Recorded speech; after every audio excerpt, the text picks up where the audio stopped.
Ekitongole ekivunaanyizibwa ku bigezo mu ggwanga ki Uganda National Examinations Board UNEB ne poliisi mu disitulikiti y'e Kagadi ne Hoima baliko abantu 8 okuli n'abayizi b'amasomero be baakutte nga beewandiisa okutuula ebigezo bya PLE kyokka nga bali mu siniya.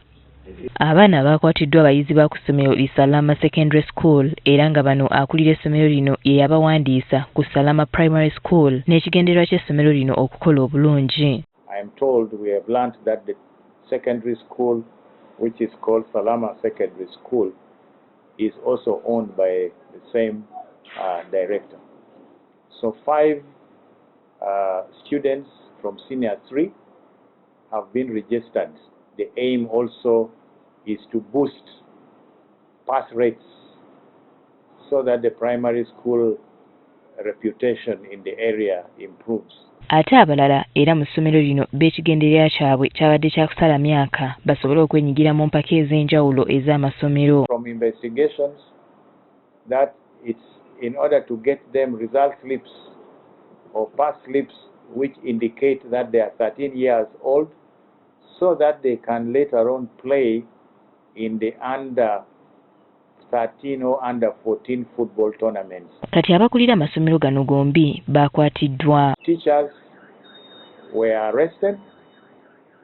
The students that were found involved, the 5 from Salama, were also brought to record statements at the police.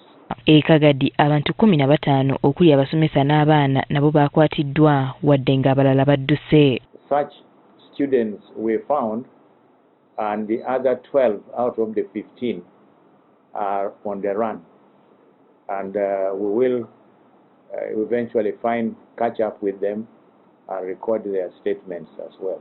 Akulira ekitongole ki UNEB Dan Odongo avumiridde ebikolwa bino n'atubulira n'emisango bano gye bagenda okuggulwako. And I want to warn very, very strongly directors or owners of schools that are perpetuating this vice.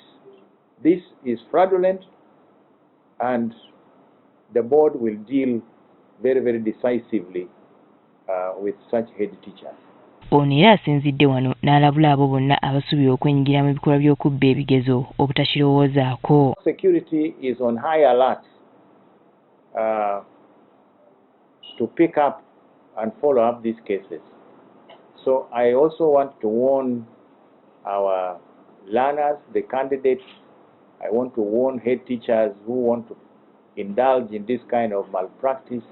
Ebigezo by'akamalirizo eby'ekibiina eky'omusanvu byakutandika ku Lwokutaano lwa sabiiti eno n'okubangula abayizi ku birina okugobererwa nga bakola ebigezo bino ku Mande ya wiiki ejja n'Olwokubiri.